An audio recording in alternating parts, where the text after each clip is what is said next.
Existem na casa alguns projetos sociais. Tá bom, irmão. Tá bom. Um deles é a distribuição mensal de cestas básicas, de produtos, de alimentos não perecíveis. Então estamos sempre receptivos. Aqueles que puderem doar, é sempre bem-vindo. O outro projeto é trimestral, refere-se ao enxoval das gestantes, enxoval de bebê, das gestantes da comunidade e também de policiais militares. Temos nossos artesanatos, tem alguns produtos que estão expostos ali, cuja receita na venda das peças são revertidas justamente para esses produtos, para esses projetos sociais. Estamos com as inscrições abertas para o curso de acolhimento. Curso de acolhimento são para aqueles iniciantes da doutrina e acontece sempre às terças-feiras, às 19 horas. Temos o nosso livro de vibração, tanto para encarnados como desencarnados, enquanto assim na recepção. A livraria, também por sua vez, é mais uma fonte de receita para o grupo. E vamos então dar início com a leitura de um texto do livro Fonte Viva, que é o Espírito de Emmanuel, psicografado por Francisco Xavier. Na instrumentalidade. Cada companheiro de serviço cristão deveria considerar-se instrumento nas mãos do Divino Mestre, a fim de que a sublime harmonia do Evangelho se faça irrepreensível para a vitória completa do mundo. Todavia, se a limitada sabedoria do celeste emissor se mantém soberana e perfeita, os receptores terrenos pecam por deficiências lamentáveis. Esse tem fé, mas não sabe tolerar as lacunas do próximo. Aquele suporta cristamente as fraquezas do vizinho, contudo não possui energia nem mesmo para governar os próprios impulsos. Aquele outro é bondoso e confiante, mas foge ao estudo e à meditação, favorecendo a ignorância. Assim também na aquisição da... Outro ainda é imaginoso e entusiasta, entretanto escapa sutilmente ao esforço dos braços. Um é conselheiro excelente, no entanto não santifica os próprios atos. Outro retém brilhante verbo na pregação doutrinária, todavia é apaixonado por todo de anedotas menos dignas, com que desfigura o respeito à revelação de quem é portador. Esse estima a castidade do corpo, mas desvara-se pela aquisição de dinheiro fácil. Outro, mais além, conseguiu desprender-se das posses de ouro e terra, casa e moinho, mas cultiva verdadeiro incêndio na carne. É indiscutível a nossa imperfeição de seguidores da boa nova. Por isso mesmo guardamos o título de aprendizes. O planeta não é o paraíso terminado, e achamos-nos, por nossa vez, muito distantes da angelitude. Todavia, obedecendo ou administrando, ensinando ou combatendo, é indispensável afinar o nosso instrumento de serviço pelo diapasão do Mestre, se não desejamos prejudicar-lhe as outras. Evitemos a execução insegura, indistinta ou perturbadora, oferecendo-lhe plena boa vontade na tarefa que nos cabe. E o reino divino se manifestará mais rapidamente onde estivermos. Feita a leitura, vamos elevar o nosso pensamento ao alto, invocarmos mais uma vez a ajuda, assistência espiritual aos trabalhos da tarde, aos mentores e guias desta casa. Que os irmãos de luz possam estar, aliás, com certeza já estão presentes, que possam inspirar todos nós. Inicialmente ao nosso irmão palestrante, e com certeza irá trazer bons ensinamentos para a gente robustecer o nosso conhecimento da doutrina. A nós outros, que possamos estar receptivos com as mentes e os corações abertos, a fim de que possa receber, absorver e, quiçá, ser o mensageiro transmitindo àqueles que não estão entre nós. Pedimos em especial aos policiais militares que estão no desempenho da sua tarefa, na sua missão sublime de preservar e defender vidas, para que possam ser assistidos sempre no dia a dia, que possa cumprir a sua missão dentro da legalidade, da técnica e, acima de tudo, da proteção espiritual. Enfim, lá, mestre amado, te pedimos por tudo, para que proteja a todos nós presentes e aos ausentes, e que tenhamos uma bela tarde. Por tudo isso, amado mestre, com a tua permissão, damos por iniciados os trabalhos deste dia. Palestrante de hoje é nosso companheiro coronel Eleutério, que não é prata da casa do Nepom, mas é da PVM, um representante nosso, que cresceu um grande estudioso da doutrina e, mais uma vez, veio para dar a sua contribuição a esta casa. O tema de hoje, o tema central do mês é Meu Reino Não É Deste Mundo. E o subtema de hoje é a realeza material versus a realeza moral. Queria começar meu boa tarde, cumprimentando a todos aqui presentes e em especial a esses meus bons companheiros e mestres, Coronel Dutra e Coronel Josué, e todos que compõem a diretoria dessa casa maravilhosa, e tantos feitos e trabalhos em prol dos policiais militares, de seus familiares, e sobretudo de cada um de nós que tem buscado, ao longo de suas existências, ser um aprendiz do Espiritismo.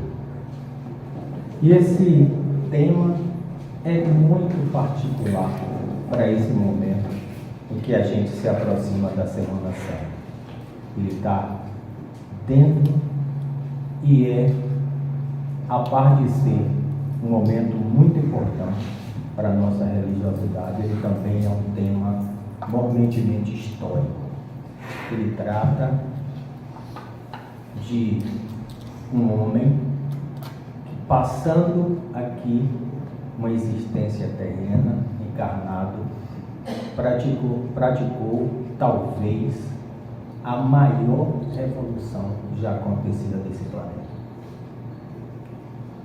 que se mantém incólume há 2023 anos e nós já entramos no ano de 2024. E cada dia mais, cada coisa que ele deixou, professou e passou para a gente, tanto se cristaliza entre as pessoas humanas, entre nós, como nos deixa habilitado para a nossa jornada de espírito, de criado simples e ignorante, que na sua jornada, cada um de nós temos que nos purificar e estarmos evoluindo, crescendo, melhorando com as nossas circunstâncias e com aqueles que nos estão próximos, e não tem maior lição do que essa, deixada pelaquele que de tão particular é chamado de esse é o homem, aquele é o homem que passou por esse planeta aqui.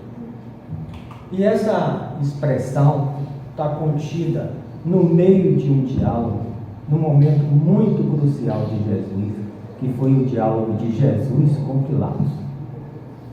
E está lá em João.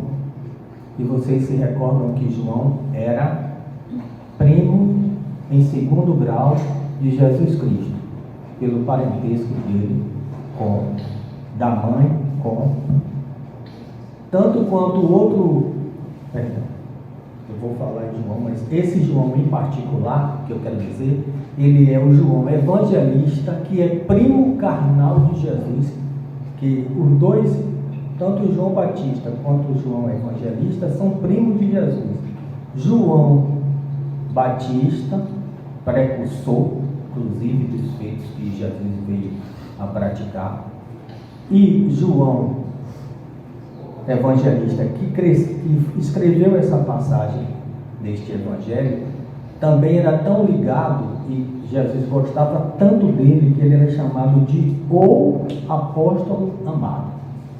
E esses estão presentes nessa conversa da gente de hoje. E essa conversa foi uma conversa transmitida por João Evangelista, para que a gente soubesse integralmente desse diálogo de Jesus com Pilatos. E diz esse capítulo 18, a partir do versículo 33, que Pilatos, então, voltou para o pretório, chamou Jesus, que Jesus tinha sido chamado para estar perante Pilatos e dar as explicações que Pilatos, inclusive, estava procurando, porque ele estava muito em dúvida do que ele iria fazer. E ele não conseguia entender por que havia aquela pressão para que Jesus Cristo passasse aquele momento que veio se desenrolar em ser a paixão de Cristo. Então, Jesus chamou e lhe perguntou.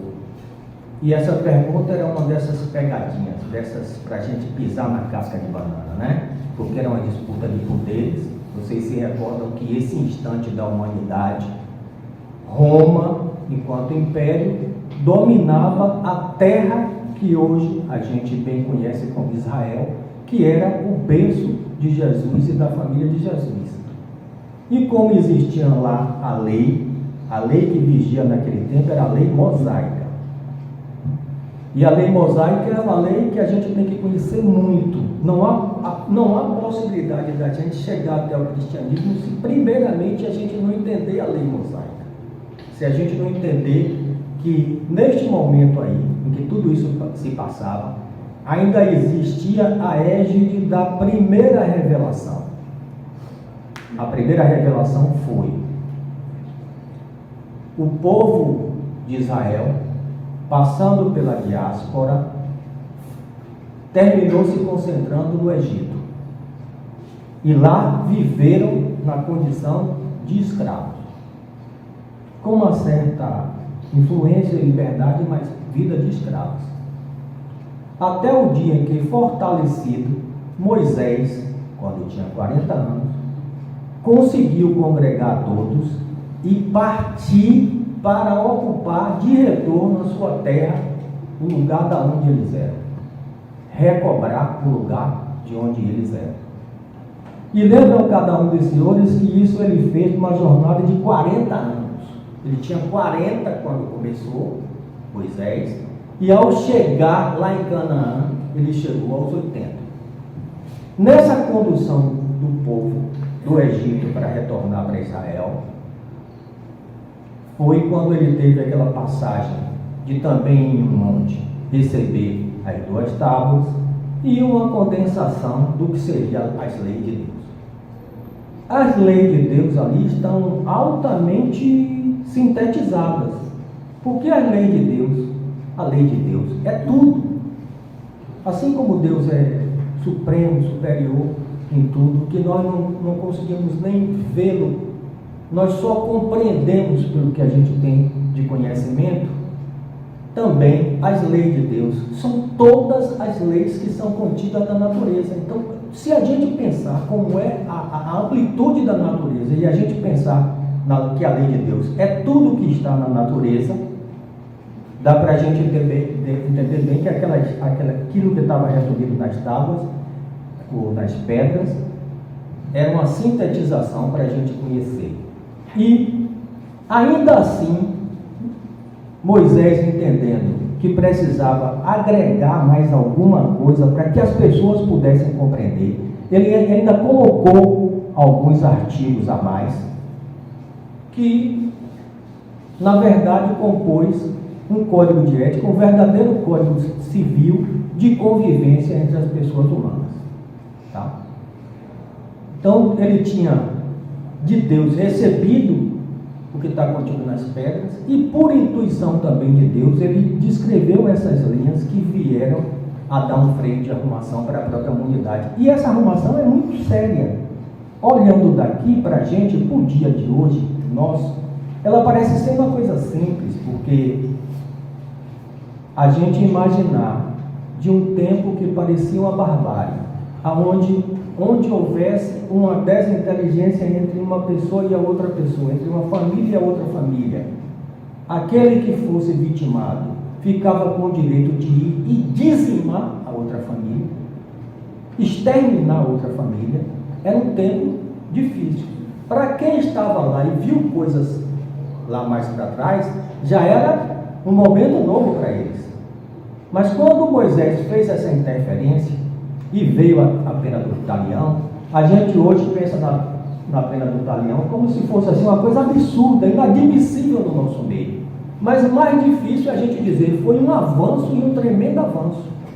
Porque ele limitou essa possibilidade da pessoa fazer essa, entre aspas, vingança, indo lá e não sendo proporcional ao fato acontecido, mas sim ao tamanho e o desejo que ele tinha de vingar, ia lá e acabava com aquela família, acabava com aquela localidade.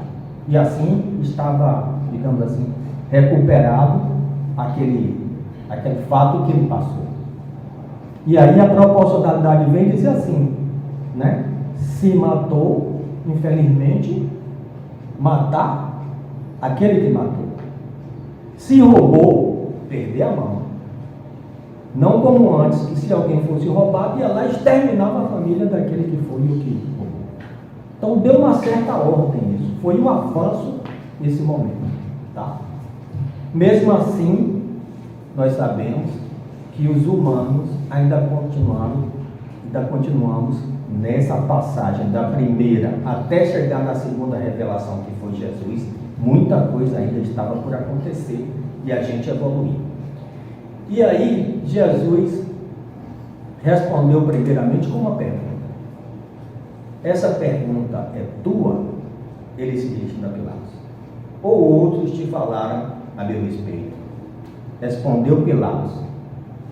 Acaso sou judeu? Para poder entender isso que você está me perguntando. Foram o seu povo mesmo, os seus chefes, os seus sacerdotes, que o entregaram a mim.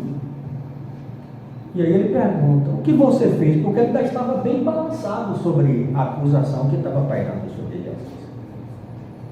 Disse Jesus, respondendo para ele, para responder aquela pergunta, se feita de propósito para ele se dizer rei dos judeus, e jamais Jesus iria responder assim, ele responde, meu reino não é deste mundo.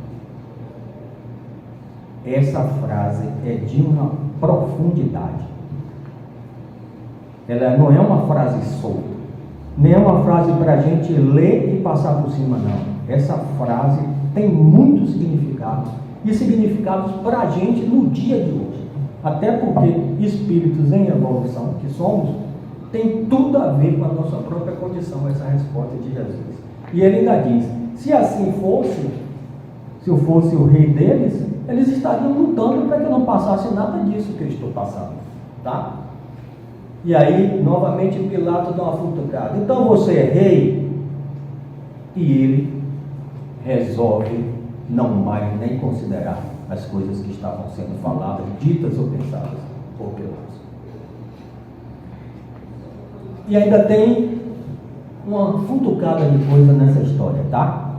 Tudo aconteceu e Pilatos entregou Jesus de volta ao próprio povo judeu, que foi quem acabou por tendo toda aquela passagem de Jesus por conta disso.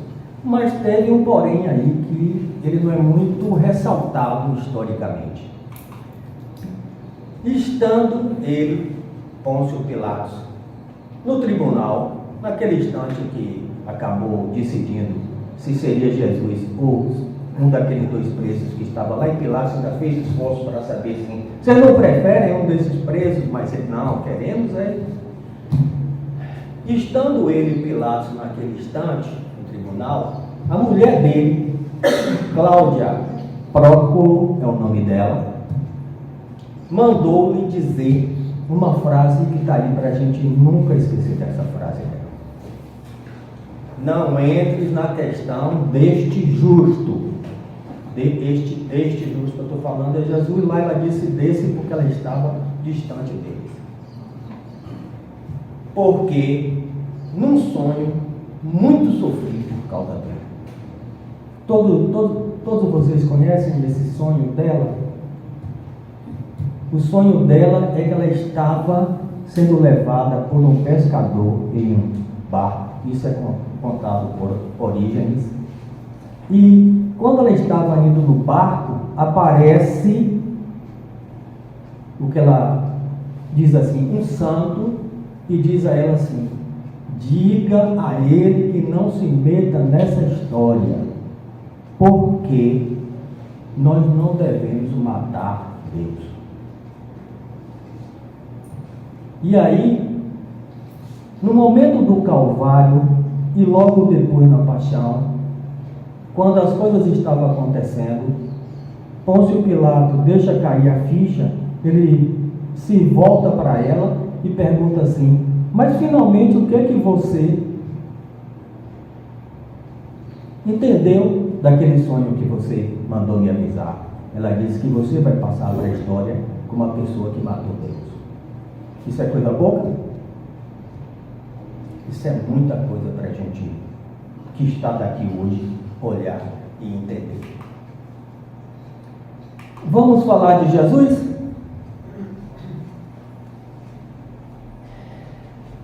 Jesus nasceu em Belém, não é isso? Dúvida disso? Mas toda a família dele era de Nazaré. Jesus, em tese, do ponto de vista da família, ele era nazareno. O povo nazareno tinha uma característica muito singular. Em regra, eles eram homens e mulheres bem esguios, de média a alta estatura, que se cuidavam bastante e que tinham costumes bem particulares, entre os quais de usar o cabelo bem comprido. Jesus é conterrâneo de Sansão. Se lembram que os nazarenos tinham cabelo comprido, até se atribuía que a força deles, adivinha? Do tamanho do cabelo, tá? Mas de outro lado, também tem uma característica bem comum. Via de regra, eles só se casavam por volta dos 33 a 35 anos. Então, quando as pessoas se encontravam com um homem que era nazareno de 30 anos, 29 anos, via de regra, eles eram homens ainda solteiros, fazendo um exercício próprio da cultura deles.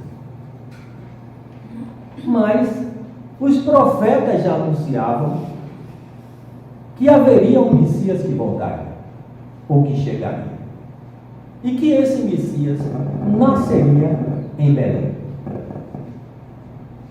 Naquele tempo, conquanto Israel seja um território pequeno, mas o meio de deslocamento era a pé mesmo. O rio Jordão era navegável mais no mar da Galileia, e para aqueles que sabiam por ali se aventurar e pescar, mas ele não era um local de circulação de barco a ponto das pessoas se locomoverem. Então se locomoviam sul e norte, leste a oeste, efetivamente a pé. Mas também outro importantíssimo detalhe histórico: José era da grande família do rei Davi. Então José era de Belém. E a primeira coisa, quando Maria estava grávida, o que ele primeiro pensou era do desejo dele de que Jesus nascesse em Belém.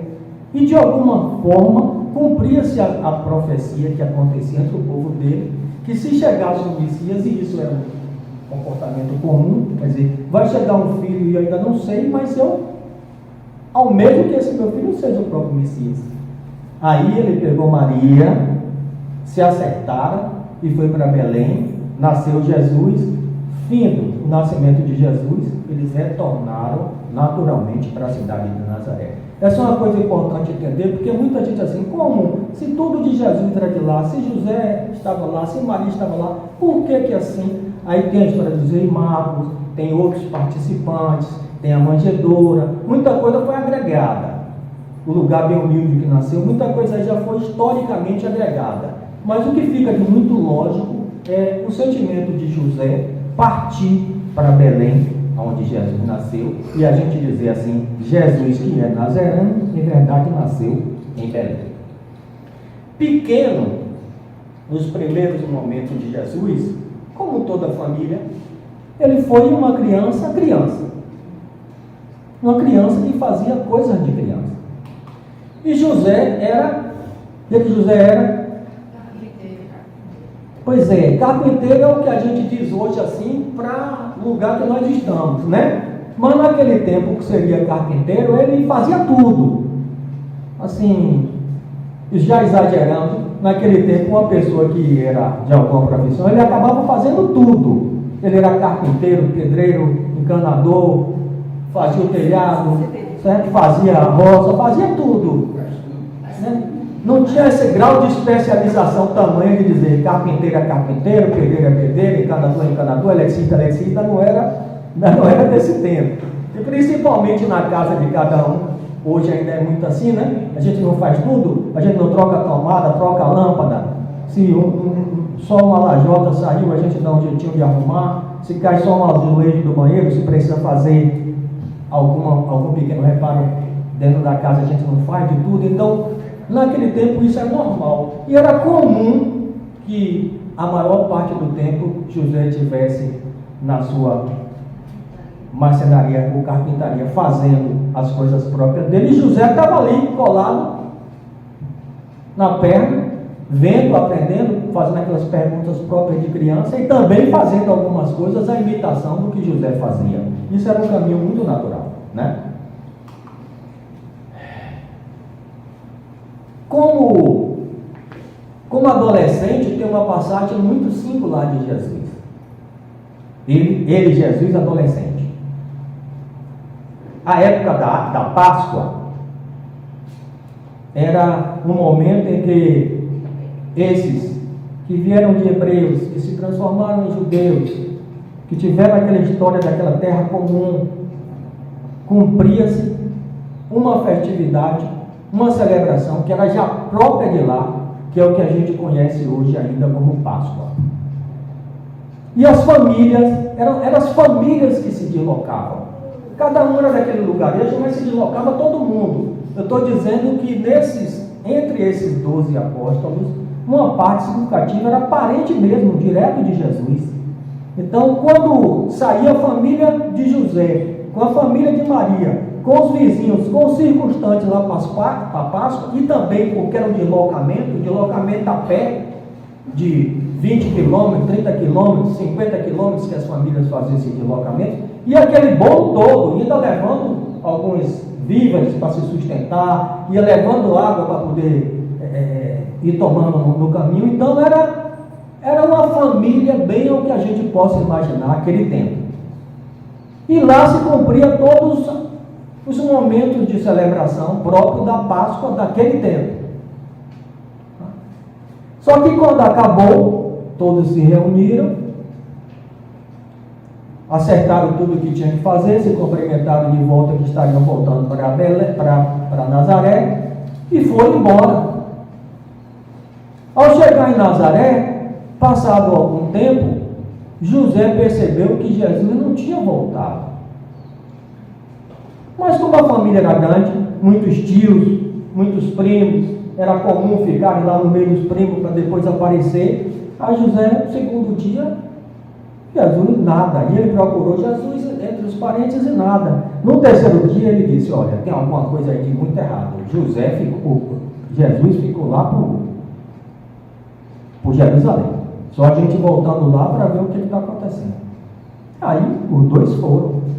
E ao chegarem e saírem perguntando se alguém tinha visto Jesus, receberam como notícia que, efetivamente, ao ao partir a família dele de volta para Nazaré, ele teria ficado. E tão logo que ele ficou, ele foi para a sinagoga. E na sinagoga ele ficou assistindo todos os encontros que aconteciam. E quando José e Maria chegaram para poder pegar ele de volta, ficaram surpresos, mas surpresos assim, estupefatos, porque encontraram Jesus fazendo parte da plateia e discutindo com os senhores da lei sobre as possibilidades de melhor aprimoramento e de melhor interpretação da lei para que pudesse ficar a serviço de todos. E aí isso foi impressionante para os que estavam lá, que viram essas participações, e quando a família voltou para dizer que ao chegar lá, porque diz assim, encontrou ele perdido lá, não sabia que lugar que ele estava, e encontraram ele nessa condição, que não é uma condição para qualquer um. Então dali já se via que tinha algo em marcha. É perceptível ou não a gente encontrar alguém que seja de 12 anos, 14 anos nessas condições, ainda mais naquelas condições que eram as discussões dos senhores da lei. Paulo foi preparado para ser um dos senhores da lei. A gente vê a distinção de Paulo quando a gente compara com os outros que eram. Ele foi um apóstolo adotado já nos últimos momentos, quer dizer, ele não conviveu diretamente com Jesus, mas face ao trabalho que Paulo fez, ele passou a ter esse mesmo status. Mas ele era distintamente diferente, porque ele foi preparado desde a sua infância para vir a ser um senhor da lei e discutir esses assuntos na sinagoga. Para ser senhor da lei, via de regra, face àquela ocupação, era preciso duas coisas particulares. Um era adquirir a cidadania romana, e a outra, assim como acontece com a gente hoje, para a gente se deslocar, a maior parte do mundo, a língua mais comum que existe é o inglês. E aí é preciso que a gente saiba alguma coisa de inglês para poder se comunicar onde quer que a gente chegue. E o português é uma das línguas mais difíceis para a gente encontrar alguém que fale também português por onde a gente anda. Naquele tempo, a língua, o correspondente ao inglês daquele tempo era o grego. Por isso que todas essas escrituras foram traduzidas para a gente, saindo das suas origens, saindo a Bíblia Sagrada do hebraico, pelo inglês, para depois para o latim, para depois para o português, para depois chegar para esse português nosso, que, sendo português, tem algumas derivações com sentido ao português de Portugal.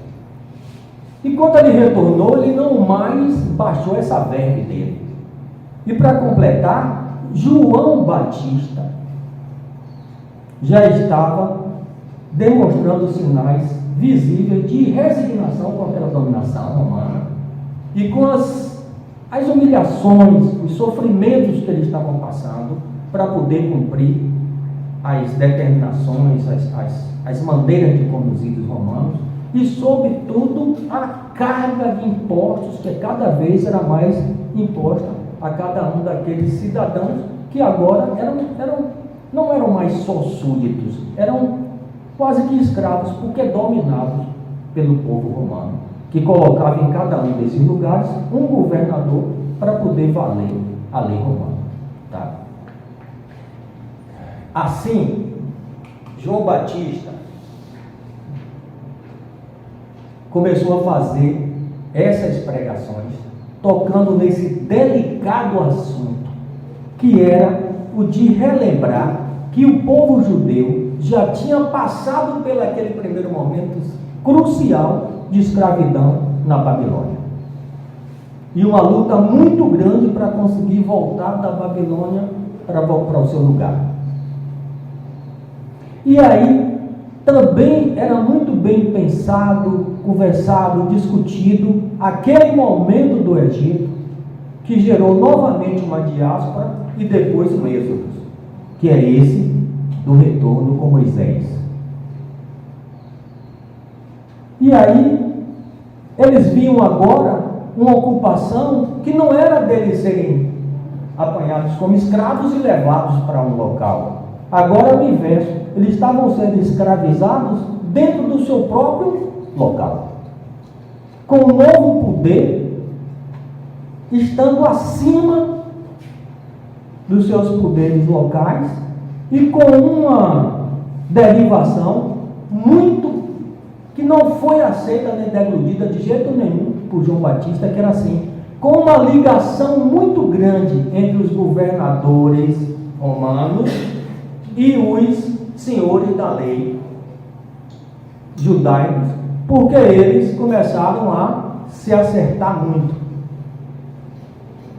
E como os doutores da lei, como sempre, como é comum aos doutores, eram clássicos, eram tradicionais, só aceitavam as coisas antigas e não queriam nem sonhar com novidades, com alguém que apresentasse algo que, embora fosse bom, fosse um sinal de progresso, porque para eles tudo estava estabelecido e bom. E aparece alguém com a novidade, o que é que o povo dizia?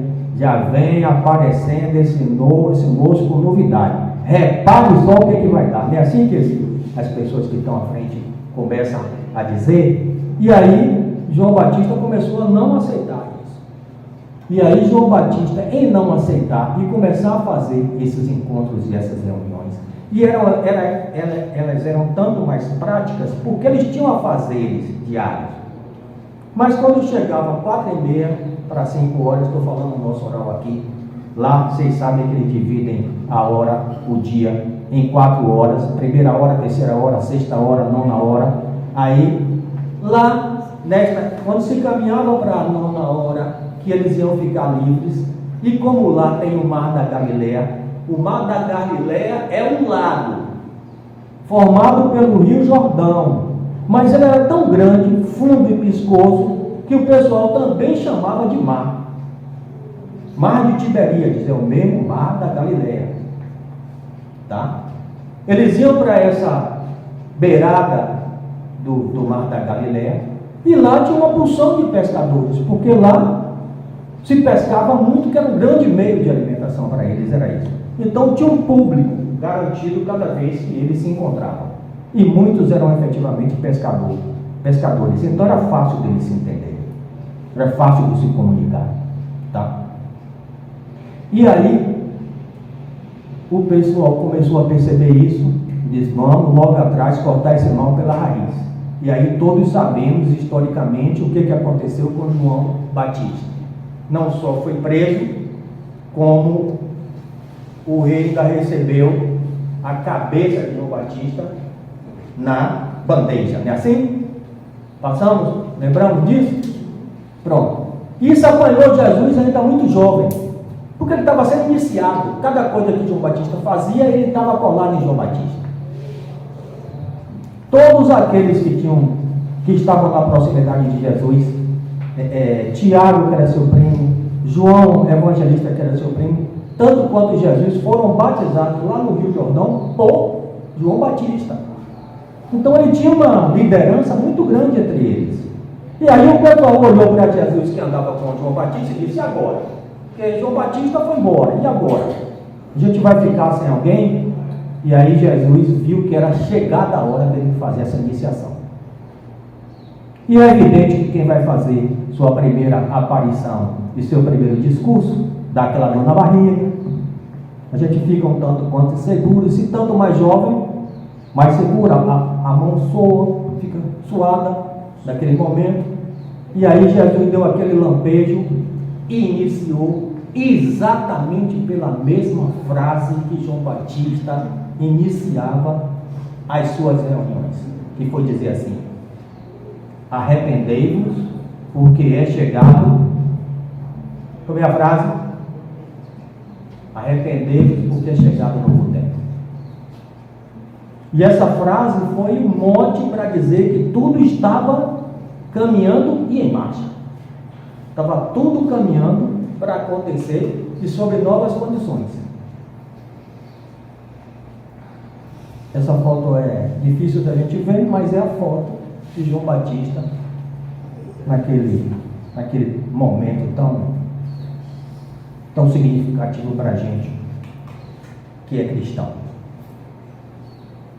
Jesus, que começou a fazer esses encontros também lá em Genezaré, e começou a ter bastante adeptos.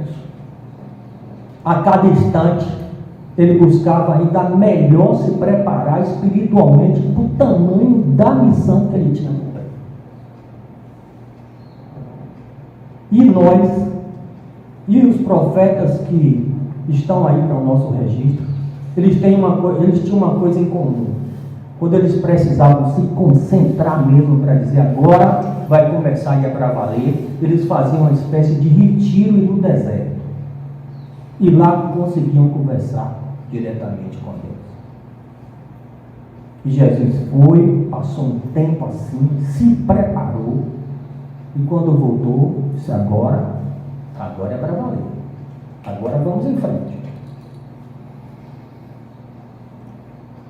E aí, o que era meia dúzia passou para 12, o que era 12 passou para 40, o que era 40 passou para 70, e houve instantes que ele fazia, estimadamente aqui para a gente, porque a contagem devia ser um tanto quanto difícil, mas em alguns instantes, nessas circunstâncias, ele conseguiu pregar para 300 pessoas. Os 300 da Galileia é um episódio para valer, histórico e para valer. E assim ele foi firmando as bases históricas do que viria a acontecer.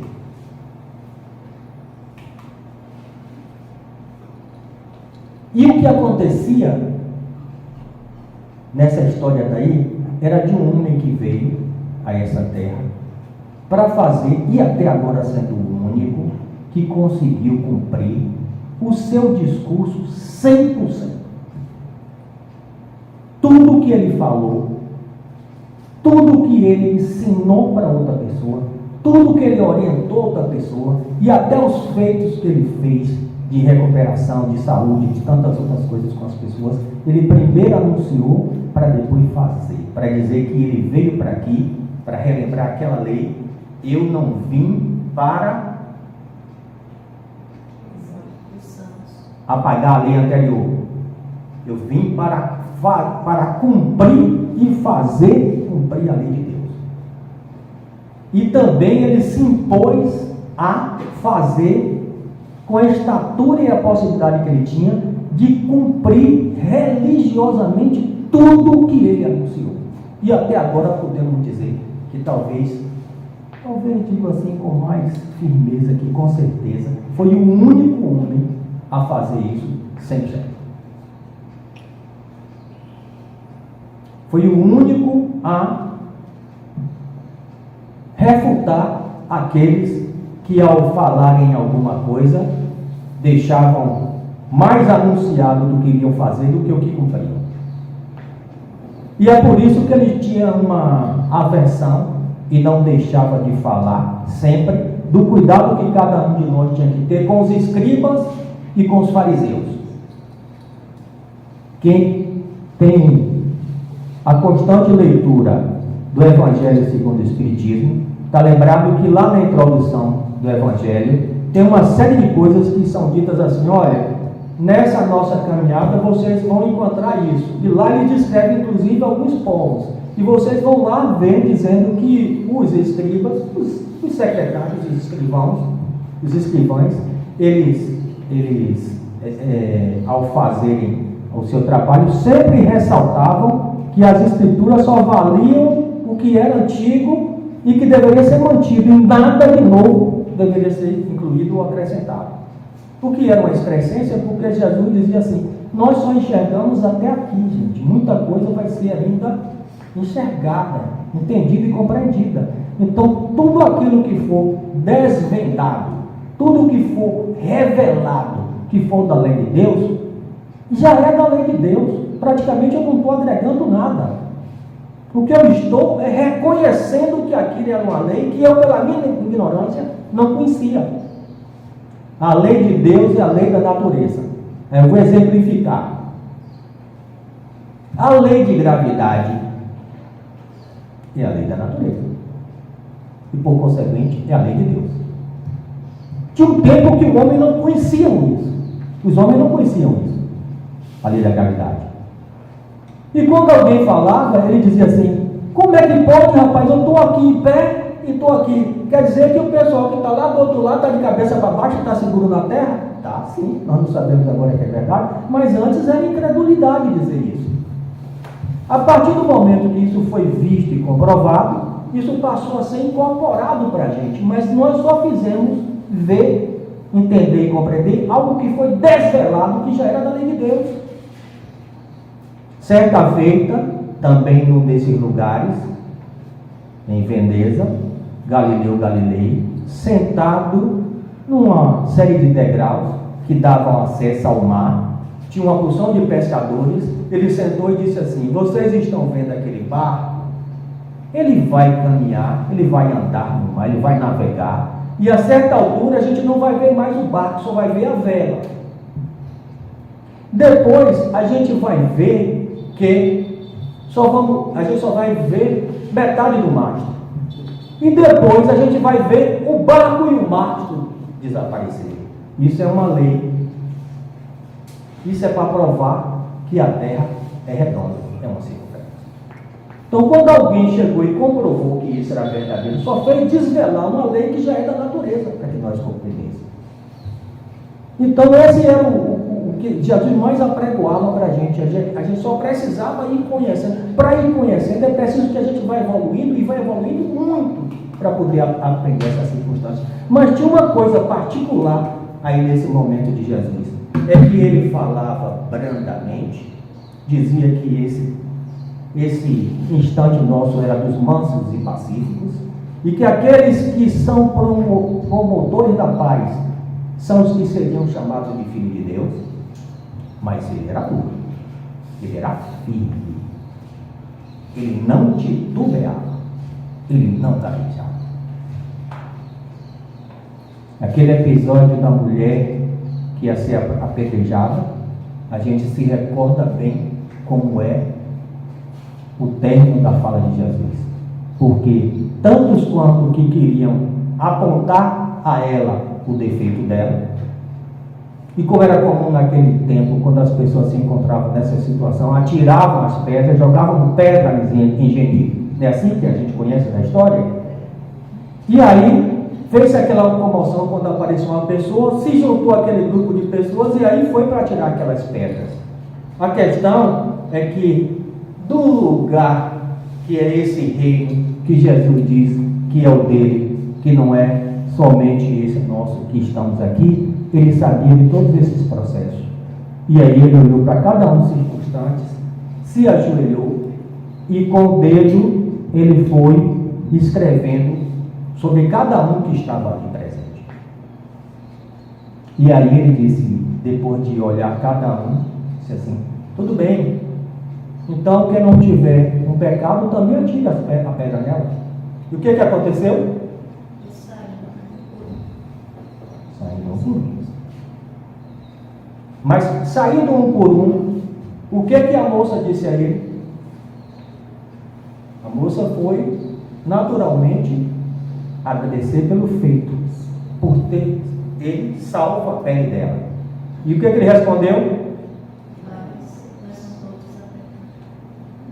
Então ele era duro, dizia aquilo que precisava ser dito, na medida do que precisava ser dito para que fosse compreendido.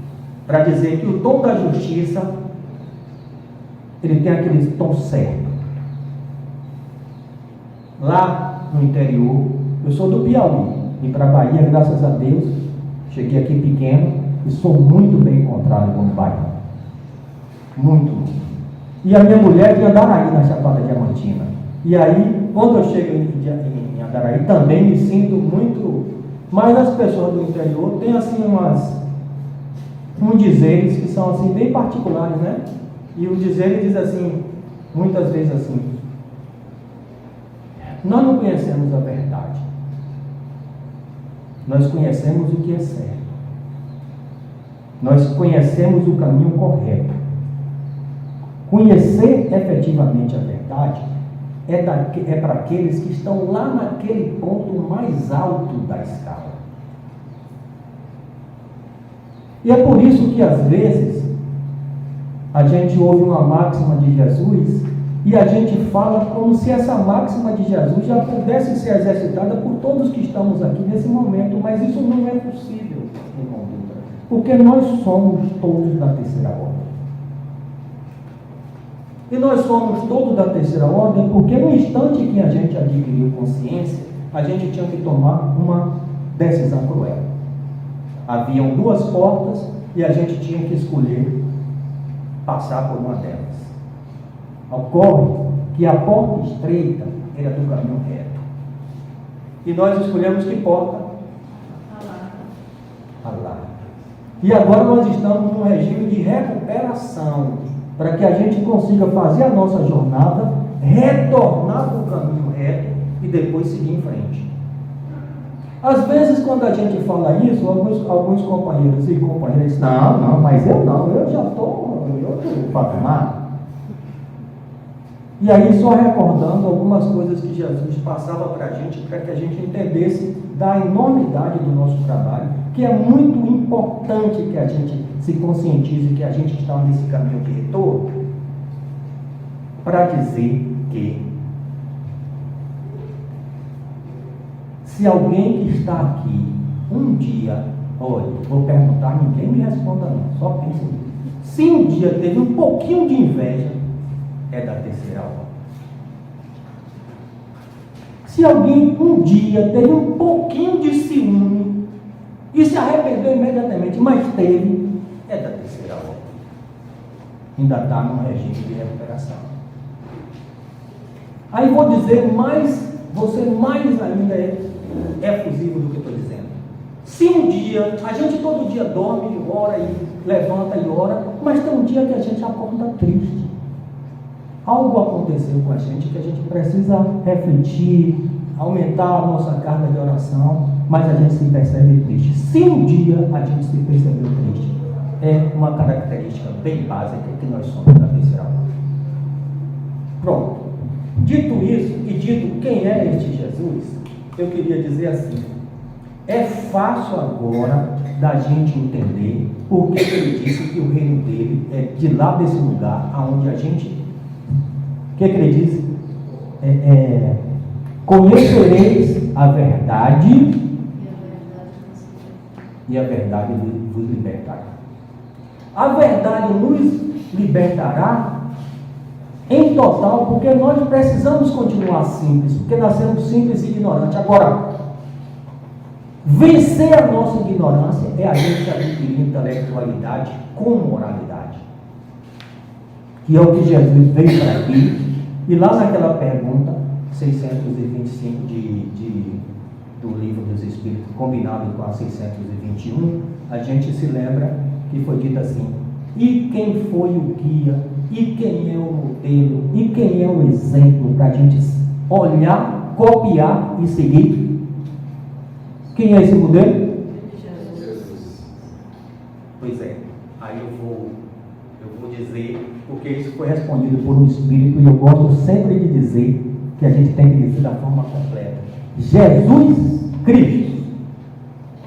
Porque lá está consignado assim, e quem quiser vir, vá também no original, lá em francês, que vai ver Jesus Cristo. Por que é assim? Mais do que Jesus Cristo, que o Espírito disse assim: vede Jesus Cristo. Vede, porque é o verbo do imperativo. Não há uma oração que não tem um imperativo. Jesus, porque Jesus é o nome. E Cristo, por quê? Porque Cristo é adjetivo, é qualificativo. É para dizer que aquele é um espírito dessa condição, da mais alta condição. Então, nessa hora daí, é que eu posso me encontrar como alguém que tem a pretensão de ser espírito puro, tá? Para ser espírito puro, nós já vencemos a condição de conhecer a liberdade. Incipientemente, mas conseguimos. A igualdade ainda está em marcha. O complemento da igualdade, que é a equidade. Porque assim, eu tenho uma igualdade, mas às vezes falta algo. Exemplo, eu estou aqui e preciso falar.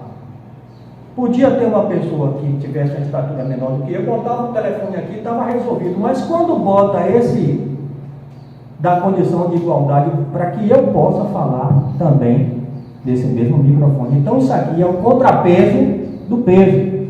E isso é igualdade. Mas o principal que Jesus nos trouxe para a terceira revelação, que foi dizer, tudo fica sintetizado em uma só frase: lei de justiça, amor e caridade. Todas as leis que estão aí consideradas, elas podem ser sintetizadas nesta única lei. E aí ele complementou: amar a Deus sobre todas as coisas. E o que mais? Com a diferença que Jesus nunca chamou ninguém de próximo.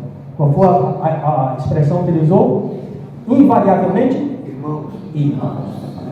E aos irmãos. Está certo? E aí ele ainda complementou para dizer assim: vou dizer mais uma coisa para vocês nunca esquecerem. E só fazer ao irmão aquilo que quer que se lhe faça. E nunca fazer ao irmão aquilo que não deseja para si. Perceberam?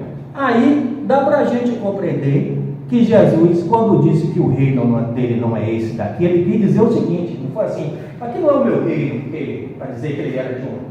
É para dizer que ele estava aqui nessa jornada, mas o reino dele é aquele aonde ele já está, e ele está ao lado direito de Deus Pai.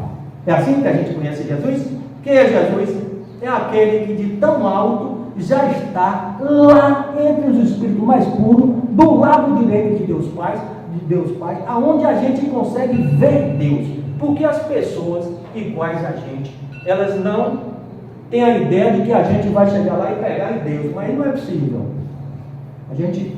Se a gente estiver muito puro, dá para a gente dizer que a gente tem uma compreensão de Deus.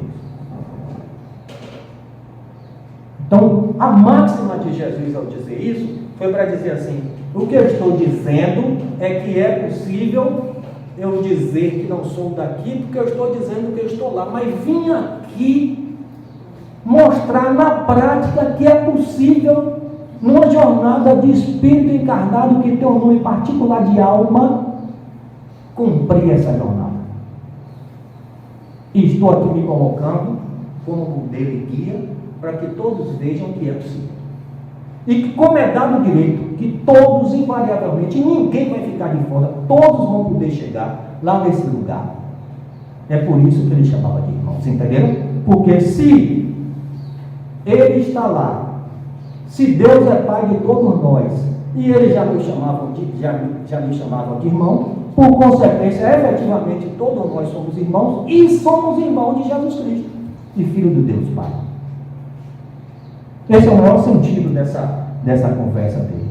E nesse capítulo do Evangelho segundo o Espiritismo, ainda tem uma prova, porque o capítulo do Evangelho ele sempre tem uma máxima de Jesus, um comentário de Kardec, e depois uma terceira parte que se chama Instrução dos Espíritos, onde, via de regra, tem pelo menos 2 mensagens de espíritos de autoconhecimento. Em um capítulo só, tem 4, que é o do Cristo Consolador, que todos são do Espírito de verdade. Os 4. Os demais são sempre de outros espíritos. Esse tem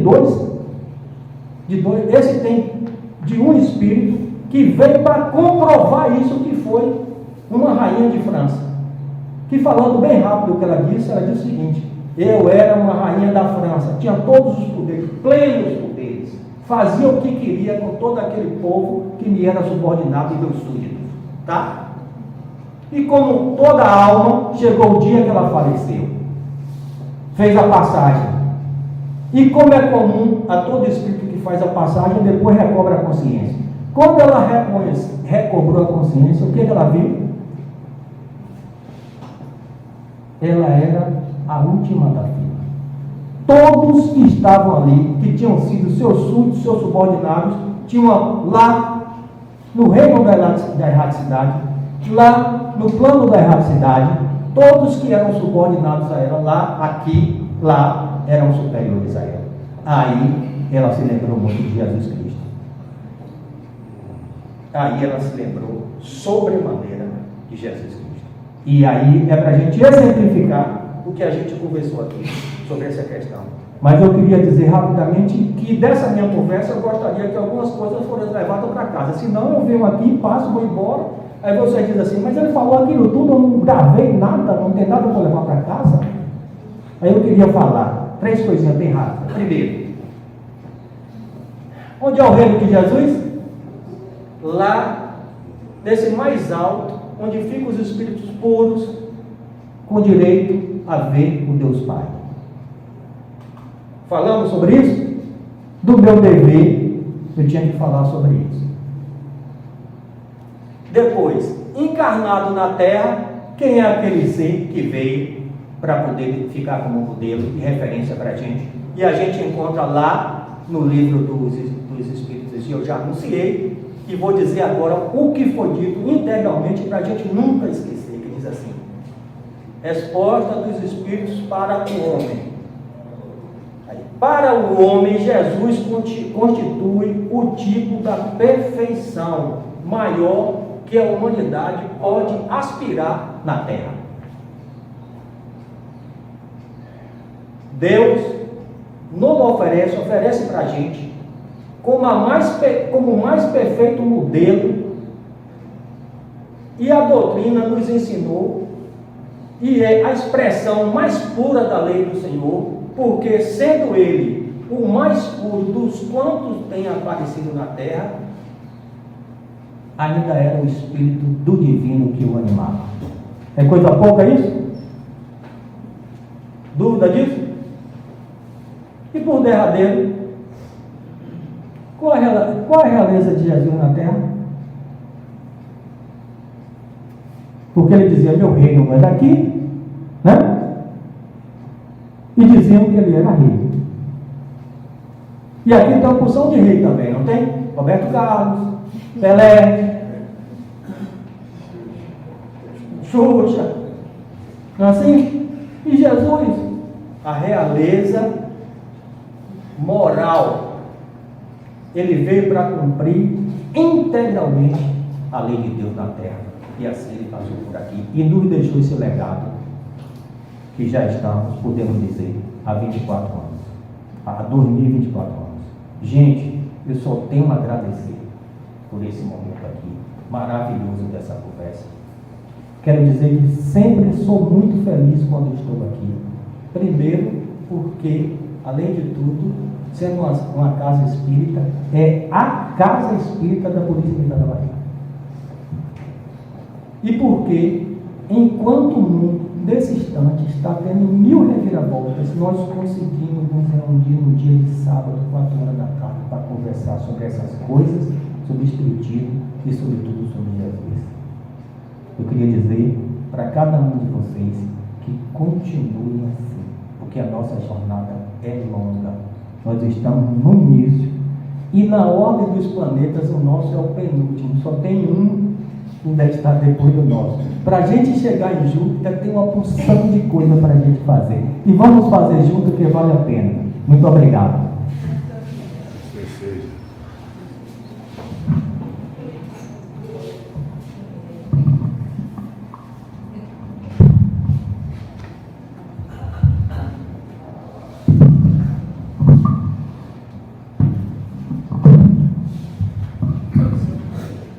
Quem agradece somos nós, em nome da direção da casa, do trabalho do Nabon. Seja sempre bem-vindo a esta casa. Você que de forma bem didática mostrou a trajetória do mestre, fez uma cronologia que nos exorta à reflexão e buscar realmente vivenciarmos, quiçá 10% ou menos, né, da trajetória, já que não temos essa competência. E nos honra também, fica somente para a comunidade, e permita, não é o corporativismo, mas a gente tem que exaltar nesses dias atuais que vive o país, particularmente a Bahia, onde onde observamos o crescimento da violência e a participação do PM. Essa instituição tão vilipendiado, né? Que faz 99% de ações defendendo gratuitamente a sociedade, e quando, fruto do que nós conversamos e lemos, todos nós imperfeitos, e quando ocorre um erro de um companheiro nosso, a instituição começa a ser vilipendiada. Com tristeza, mas faz parte. E nós, particularmente como espírito, temos esse entendimento, né? Várias causas reencarnatórias e tantos outros. Mas onde eu quero dizer, para que a gente reflita, e dentro da instituição existe figura do coronel que chegou ao último posto e trata e se dedicou a conhecer e exercitar e expor a doutrina. Ele não é o único, existem vários, não só nesta casa, como por tantos guiões nossos. Então vamos, isso a gente permite o desabafo como policial militar, mas pelo menos vamos orar mais e pedir que os nossos companheiros, em defesa dessa sociedade que está doente, seja assistido pelos irmãos de Deus. Então, feito isso, nossos reiteiros de agradecimento, você espero que retorne outras vezes à casa, para que possa nos trazer esse conhecimento adquirido ao longo do tempo. Que Deus continue iluminando. Reiterando os avisos da casa, né, dos projetos sociais, da distribuição de cesta básica, do enxoval das gestantes, do curso de acolhimento, que as inscrições estão abertas. E vamos então proceder à oração de encerramento com o passo que será coletivo.